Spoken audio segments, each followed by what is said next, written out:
Hello everyone, मैं लक्ष्य academy Himachal के यूट्यूब चैनल पे आपका स्वागत करती हूँ। तो आज मैं आपको हिंदी साहित्य से आदिकाल के बारे में पढ़ाऊंगी।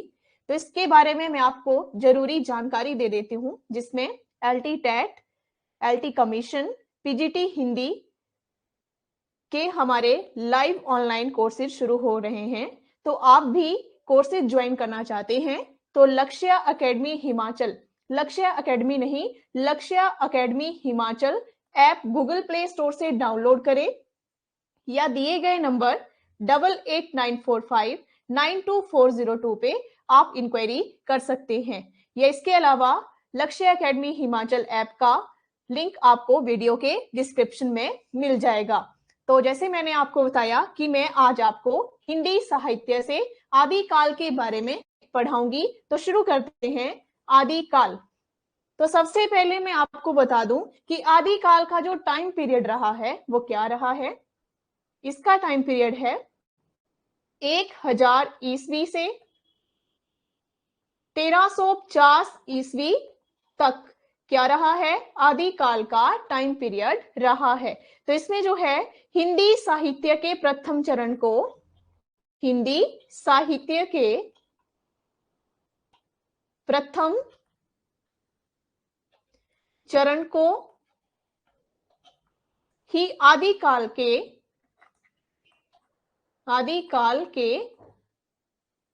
नाम से जाना जाता है। ठीक है, तो इसमें जो है हिंदी साहित्य का जो प्रथम चरण है, इस प्रथम चरण को ही आदिकाल के नाम से जाना जाता है। और इसमें जो है इस चरण को आदिकाल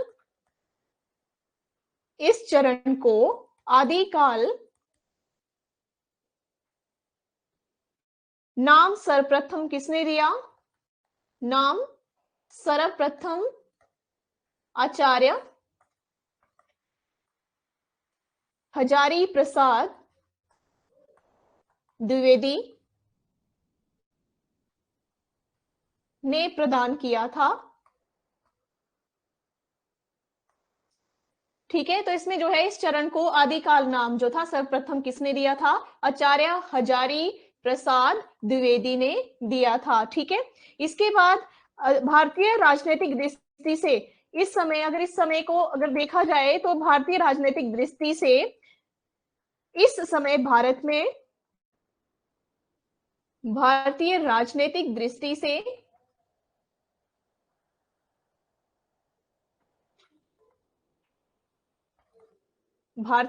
राजनीतिक दृष्टि से इस समय भारत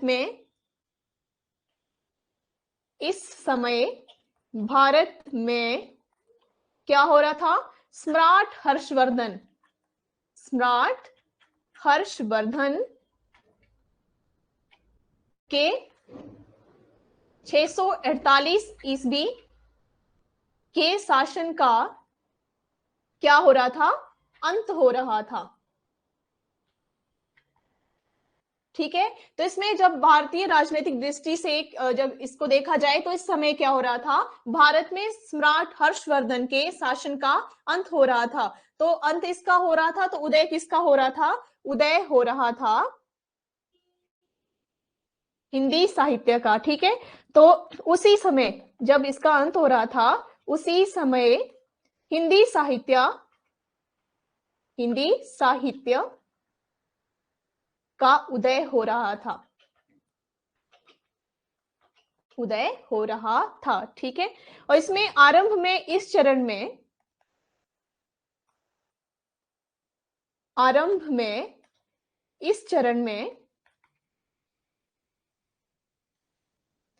अपभ्रंश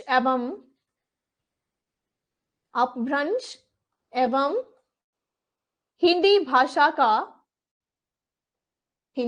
भाषा का सम्मिलित प्रयोग किया जाता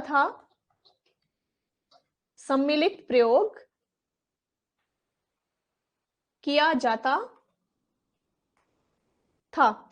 ठीक है, और इस अपभ्रंश मिश्रित हिंदी को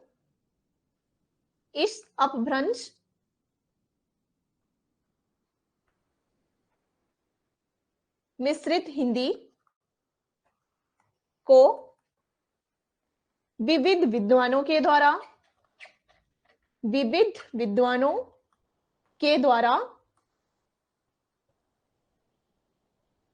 निम्नलिखित नामों से पुकारा गया है। नामों से पुकारा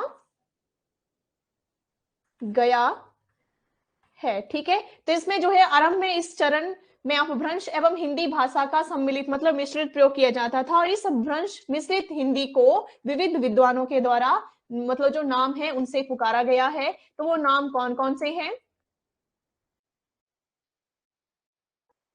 क्रम संख्या जो है नंबर 1 पे विद्वान का नाम और साथ में अपभ्रंश हिंदी, अपभ्रंश जो मिश्रित हिंदी है, ठीक है, अपभ्रंश मिश्रित हिंदी का नामकरण। ठीक है, तो इसमें जो है जो नंबर 1 पे है आचार्य रामचंद्र शुक्ल, आचार्य रामचंद्र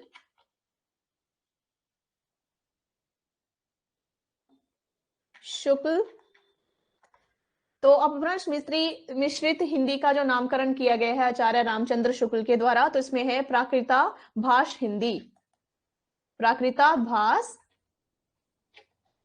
हिंदी। ठीक है, इसके बाद नंबर 2 पे हैं चंद्रधर शर्मा,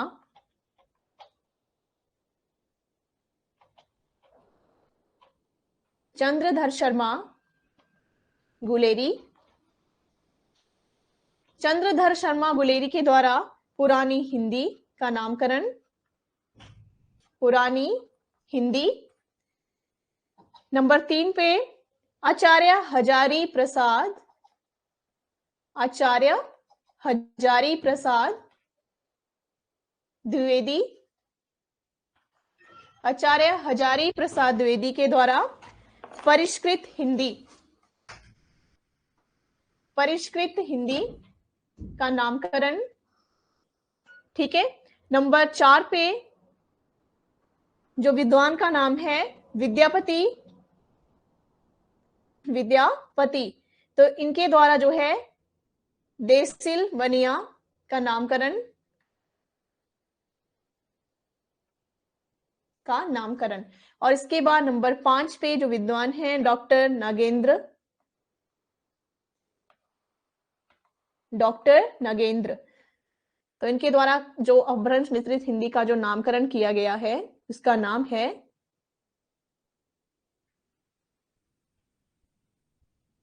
विकसित अपभ्रंश, विकसित अपभ्रंश। ठीक है, और नंबर 6 पे आते हैं डॉक्टर भोला शंकर, डॉक्टर भोला शंकर व्यास, डॉक्टर भोला शंकर व्यास, इनके द्वारा अपभट्ट का नामकरण किया गया।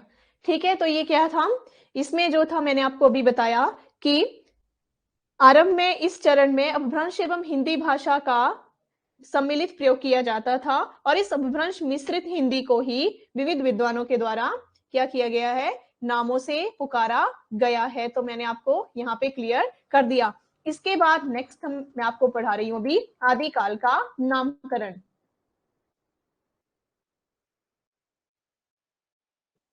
आदिकाल का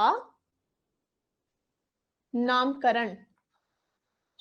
अब आदिकाल का जो नामकरण है विविध विद्वानों के द्वारा हिंदी साहित्य इतिहास के प्रथम चरण को ही, तो इसमें प्रथम चरण को ही आदिकाल कहा गया है, तो उसी की बात की जाएगी। ठीक है, तो इसमें अन्य विद्वानों के द्वारा हिंदी साहित्य इतिहास के प्रथम चरण को अलग अलग नामों से पुकारा जाता है। ठीक है, यह अलग अलग नामों से पुकारा गया है, तो वो नाम है विद्वान का नाम और साथ में नामकरण। तो किस किस काल का नामकरण इनके द्वारा किया गया है और विद्वान कौन कौन है जिसमें नामकरण हुआ है किसका? आदि काल का नामकरण। ठीक है, तो नंबर 1 पे जो विद्वान है आचार्य हजारी प्रसाद द्विवेदी, आचार्य हजारी प्रसाद द्विवेदी, जिन्होंने नामकरण किया है किसका? आदि काल का। ठीक है, तो मैंने पहले ही आपको ये बताया। इसके बाद नेक्स्ट आ गए इसमें आचार्य रामचंद्र शुक्ल, आचार्य रामचंद्र शुक्ल, इनके द्वारा नामकरण किया गया है वीरगाथा काल का, वीरगाथा काल। ठीक है, इसके बाद नेक्स्ट आए महावीर प्रसाद द्विवेदी। कौन? महावीर प्रसाद द्विवेदी। महावीर प्रसाद द्विवेदी के द्वारा जो नामकरण किया गया बीज वपन काल, काल का नामकरण। ठीक है, इसके बाद नंबर 4 पे आए राहुल सांकृत्यायन, राहुल सांकृत्यायन।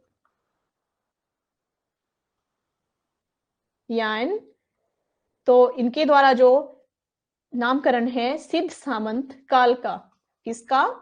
सिद्ध सामंत काल का नामकरण। ठीक है, इनके बाद नेक्स्ट है नंबर 5 पे डॉक्टर राजकुमार वर्मा, डॉक्टर राजकुमार वर्मा, इनके द्वारा नामकरण किया गया है संधि काल एवं चारण काल का, संधि काल एवं चारण काल का नामकरण किसके द्वारा? डॉक्टर राजकुमार वर्मा के द्वारा। इसके बाद नंबर 6 पे मिश्र बंधु, मिश्र बंधु, मिश्र बंधु के द्वारा आरंभिक काल का नामकरण किया गया। ठीक है, नंबर 7 पे, नंबर 7 पे आते हैं डॉक्टर गणपति चंद्र गुप्त, डॉक्टर गणपति चंद्र गुप्त। तो इसमें इन्होंने कौन से काल का नामकरण किया है? प्रारंभिक काल का, प्रारंभिक काल और शून्य काल का। किस किस का? प्रारंभिक और शून्य काल का इनके द्वारा नामकरण किया गया है। इनके बाद नेक्स्ट है नंबर 8 पे, इनका नाम है डॉक्टर रामशंकर, डॉक्टर रामशंकर चंद्र, रामशंकर शुक्ल रसाल। ठीक है, तो इन्होंने जो रचना की है या नामकरण किया है उसका नाम है जय काव्य काल, जय काव्य काल का नामकरण। इसके बाद नंबर 9 पे आचार्य विश्वनाथ, आचार्य विश्वनाथ प्रसाद मिश्र, प्रसाद मिश्र जी। ठीक है, तो इनमें इन्होंने किस काल का नामकरण किया? वीर काल का नामकरण। ठीक है, इसके बाद नंबर 10 पे हैं बाबू श्याम सुंदर, बाबू श्याम सुंदर दास। तो इन्होंने नामकरण किया वीरकाल और अपभ्रंश काल का, वीरकाल और अपभ्रंश काल का। ठीक है, इनके बाद नेक्स्ट है नंबर 11 पे चंद्रधर शर्मा गुलेरी, चंद्रधर शर्मा गुलेरी, इन्होंने नामकरण किया अपभ्रंश काल, अपभ्रंश काल का। नंबर 12 पे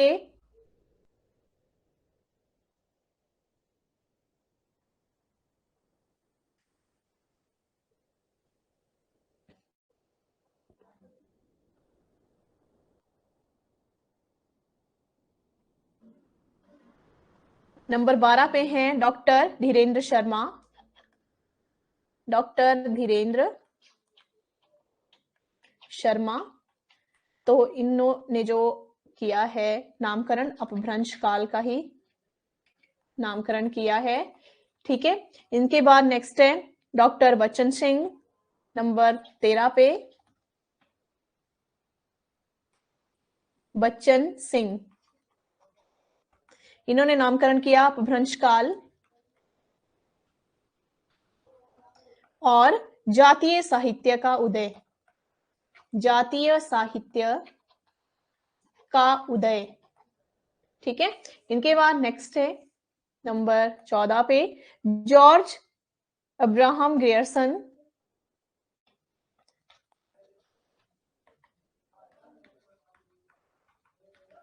ग्रियर्सन, इन्होंने किया चारण काल का नामकरण। चारण काल का। नंबर 15 पे डॉक्टर पृथ्वीनाथ, डॉक्टर पृथ्वीनाथ कमल कुलश्रेष्ठ, तो इन्होंने नामकरण किया अंधकार काल का। नंबर 16 पे पांडे,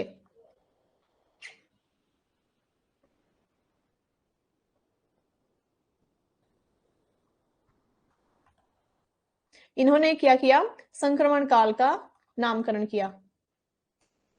संक्रमण काल का नामकरण। ठीक है, इनके बाद नेक्स्ट है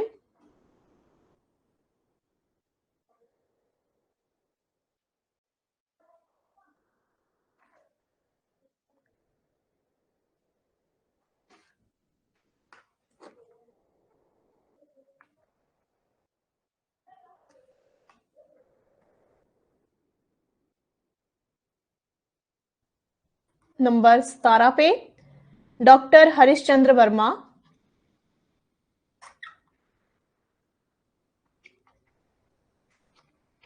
डॉक्टर हरिश्चंद्र वर्मा, तो इन्होंने भी संक्रमण काल का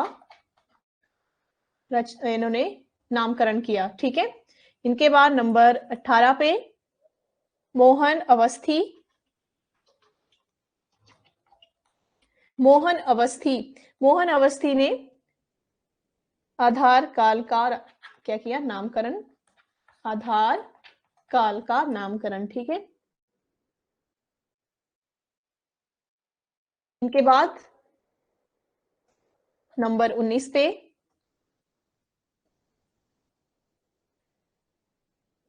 शंभुनाथ सिंह।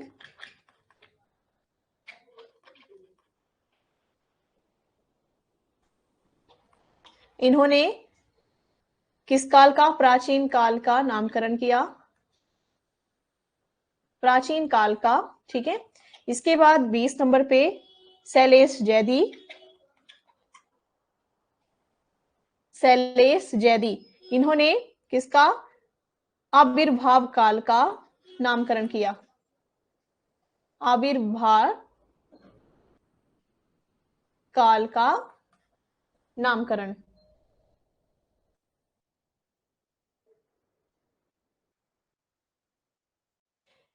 नेक्स्ट है 21 नंबर पे, इनका नाम है वासुदेव सिंह। वासुदेव सिंह, इन्होंने नामकरण किया किसका उद्भव काल का। उद्भव काल का नामकरण। और नंबर 22 पे राम प्रसाद मिश्र। राम प्रसाद मिश्र ने किया संक्रांति काल का नामकरण। संक्रांति काल। ठीक है, तो इस तरह से ये क्या रहे हिंदी साहित्य इतिहास के प्रथम चरण को उन्होंने क्या किया है अलग अलग नामों से पुकारा है। तो इस तरह से मैंने आपको सारे विद्वान और किसने कौन कौन सा नामकरण किया है उसके बारे में बताया। इसके बाद नेक्स्ट है आदिकाल साहित्य की शैलियां।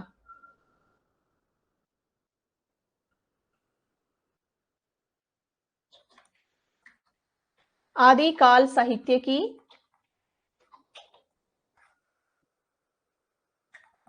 शैलियां।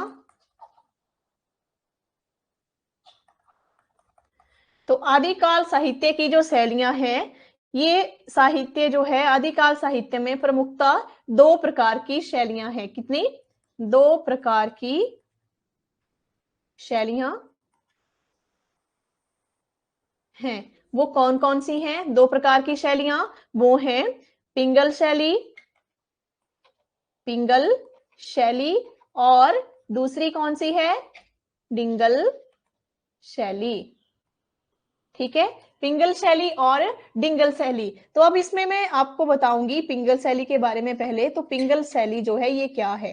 पिंगल शैली, पिंगल शैली जो है अपभ्रंश मिश्रित ब्रजभाषा, अपभ्रंश मिश्रित ब्रज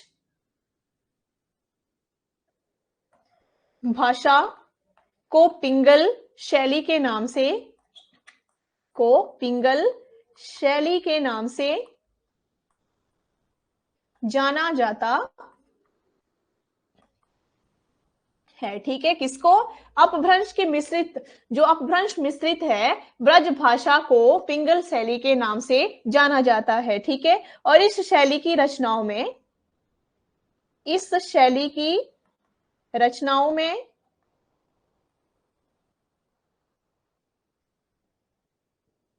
कोमल, कोमलकांत पदावली का अधिक, पदावली का अधिक प्रयोग किया जाता है। किसका? कोमलकांत का। ठीक है, प्रयोग किया जाता है। ठीक है, कोमलकांत और ब्रज भाषा। ठीक है, तो इसमें क्या है? पिंगल शैली, मैंने आपको बताया कि अपभ्रंश मिश्रित ब्रज भाषा को पिंगल शैली के नाम से जाना जाता है। और इसकी रचनाओं में क्या, किसका प्रयोग अधिक किया जाता है?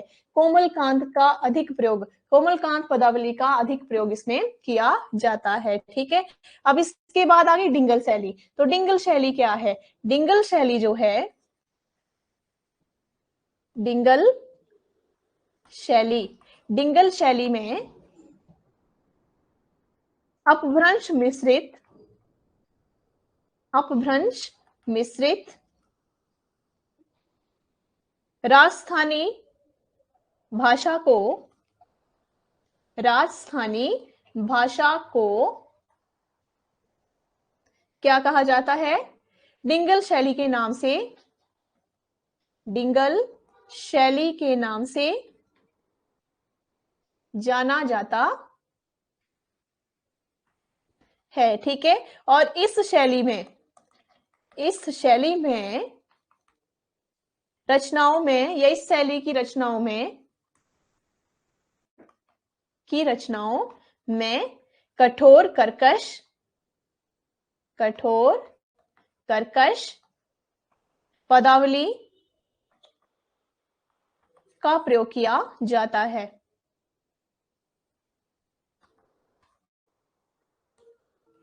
का प्रयोग किया जाता है।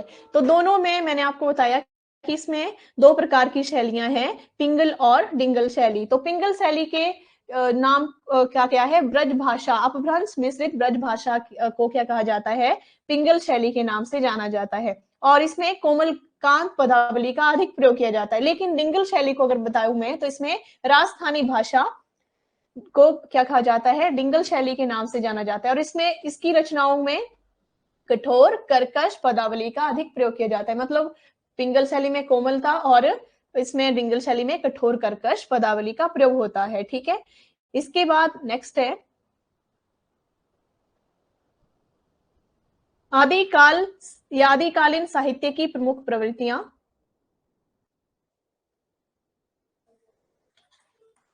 आदिकाल साहित्य, आदिकालीन साहित्य की प्रमुख प्रवृत्तियां।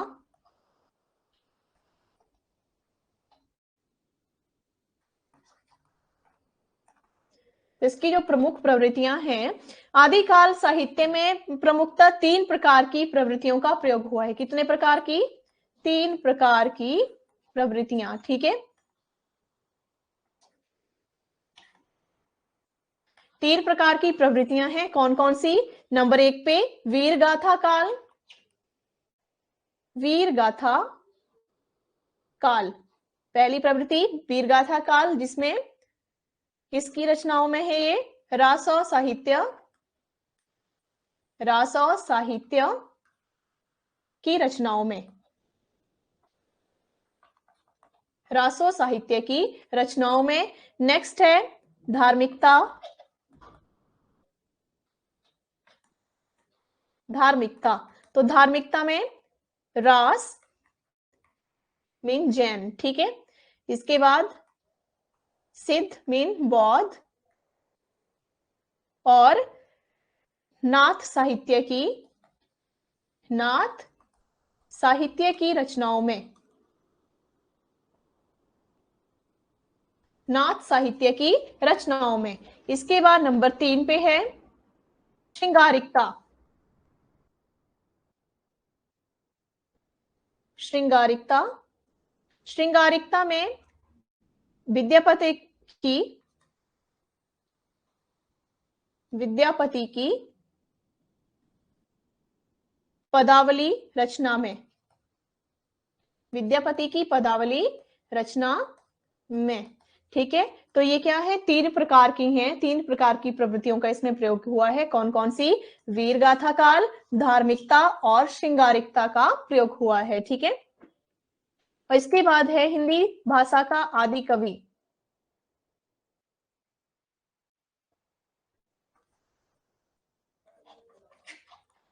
हिंदी भाषा का आदि कवि,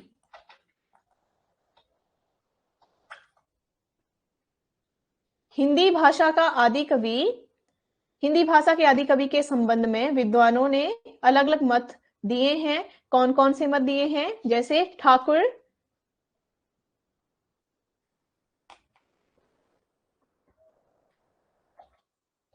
ठाकुर शिव सिंह सेंगर,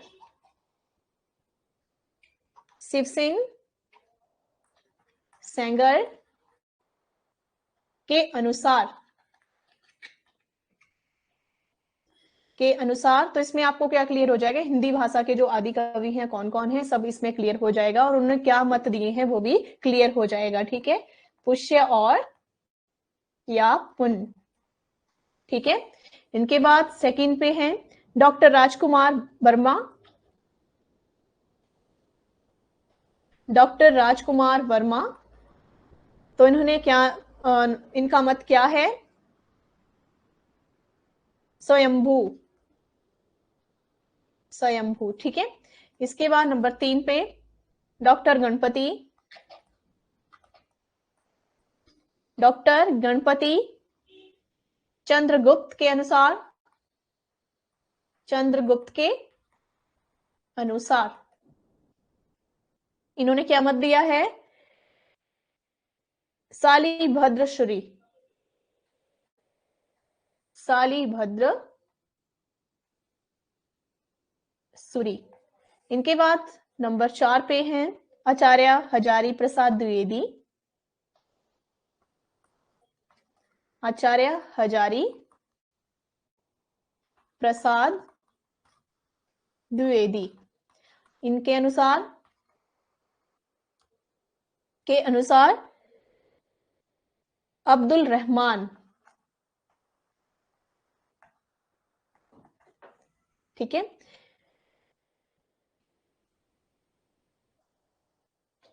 नंबर 5 पे राहुल सांकृत्यानंद के अनुसार, राहुल सांकृत्यानंद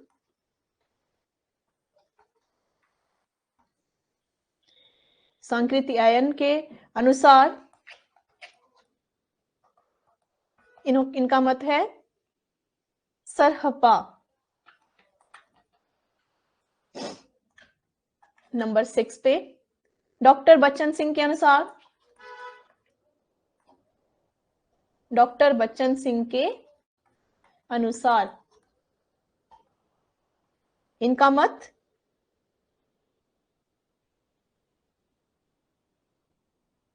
विद्यापति, विद्यापति। नंबर 7 पे चंद्रधर शर्मा, गुलेरी, चंद्रधर शर्मा गुलेरी के अनुसार इनका मत क्या है?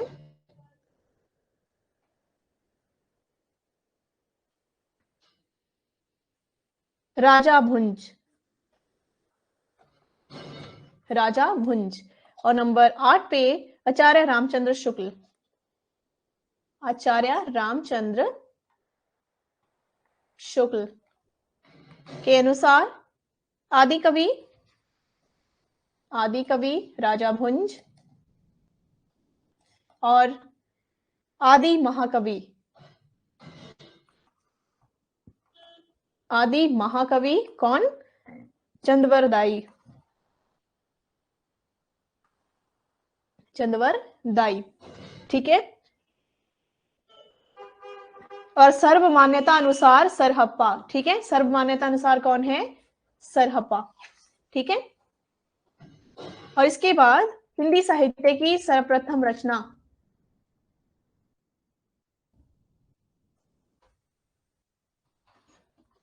हिंदी साहित्य की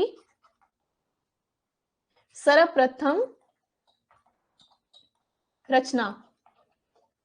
तो इसमें जो रचना रही है, इसमें रचना का नाम क्या है, रचना काल क्या रहा है, रचनाकार कौन है, कुल पद कितने हैं और विषय वस्तु क्या है, वो सब इसमें मैं आपको बताऊंगी। तो इसमें रचना का नाम क्या है? रचना का नाम, रचना का नाम है श्रावकाचार, श्रावकाचार। ठीक है। और रचनाकार कौन? रचनाकार हैं आचार्य देवसेन, आचार्य देवसेन। ठीक है। और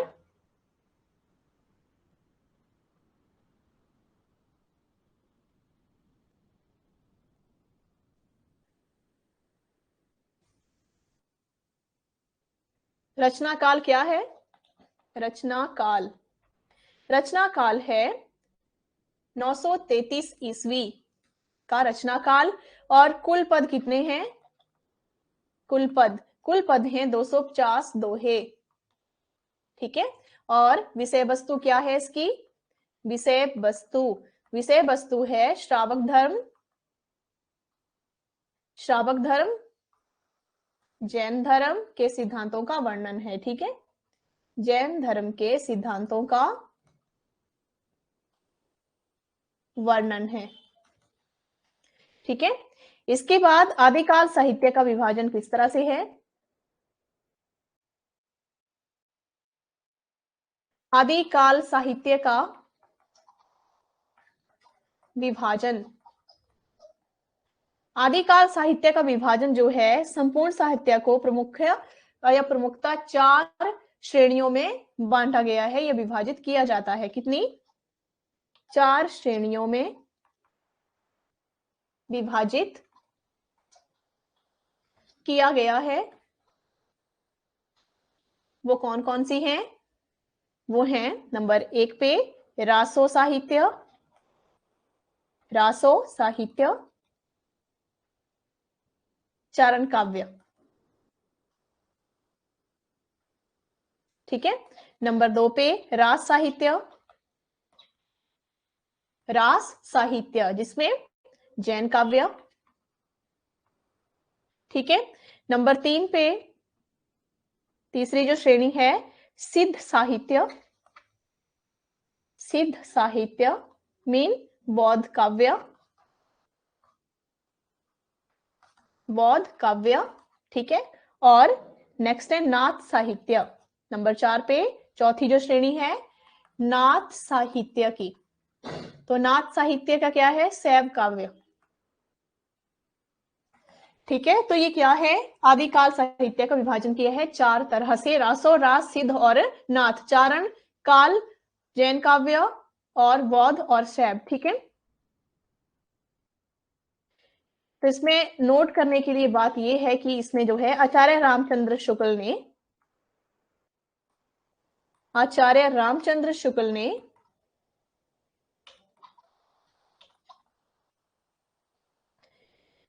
इन चारों में से केवल, इन चारों में से जो मैंने आपको विभाजन बताया आदिकालीन साहित्य का, तो इन चारों में से केवल किसे? केवल रासो, केवल रासो साहित्य को ही आदिकालीन साहित्य में स्थान दे दिया है। ठीक है,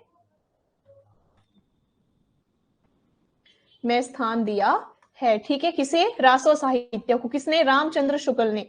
ठीक है, और शेष तीनों प्रकार के साहित्य को उन्होंने सांप्रदायिक शिक्षा मात्र कहकर पुकारा है। किसे?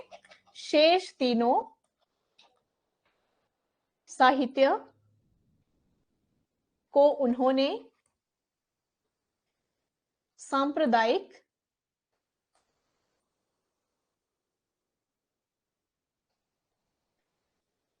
शिक्षा मात्र, सांप्रदायिक शिक्षा मात्र कहकर पुकारा है। ठीक है, किया क्या मानकर पुकारा है उन्होंने? सांप्रदायिक शिक्षा। और सिर्फ उन्होंने रासो साहित्य को ही आदिकालीन साहित्य में स्थान दिया है। ठीक है, इनके बाद नेक्स्ट है इसमें आचार्य हजारी प्रसाद द्विवेदी। आचार्य हजारी प्रसाद द्विवेदी ने इन चारों को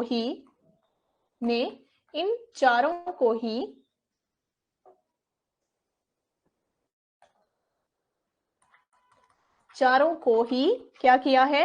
आदिकालीन साहित्य में स्थान दिया है। ठीक है, किस किस को? रास और रास, सिद्ध और नाथ, चारों को ही इन्होंने आदिकाल साहित्य में स्थान दिया है। ठीक है, इनके बाद आदिकाल में ही कुल रचनाएं ऐसी, या आदिकाल में ही कुछ रचनाएं ऐसी भी प्राप्त होती हैं जिनको उपयुक्त चारों ही श्रेणियों में शामिल नहीं किया जा सकता। ऐसी रचनाओं को डॉक्टर नगेंद्र ने आदिकालीन स्वतंत्र साहित्य तथा आचार्य रामचंद्र शुक्ल ने आदिकाल की फुटकल रचनाओं या रचनाएं नाम से संबोधित किया है। ठीक है, आदिकाल में ही कुछ रचनाएं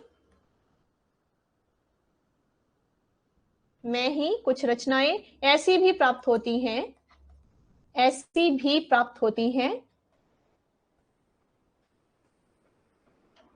जिनको उपयुक्त चारों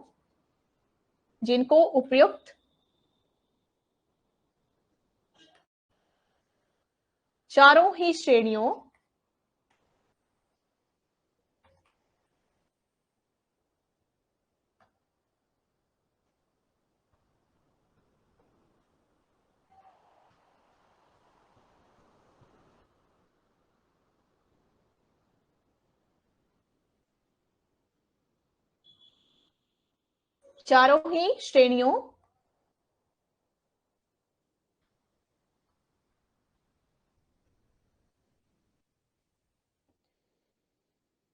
में शामिल नहीं किया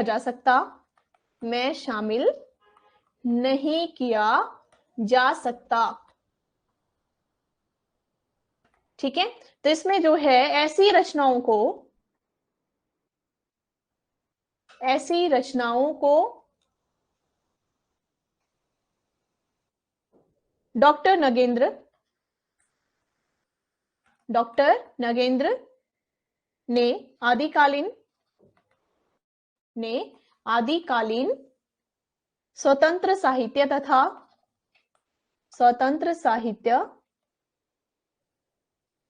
तथा आचार्य रामचंद्र शुक्ल ने आदिकाल की फुटकल रचनाएं नाम से संबोधित किया है। रचनाएं नाम से संबोधित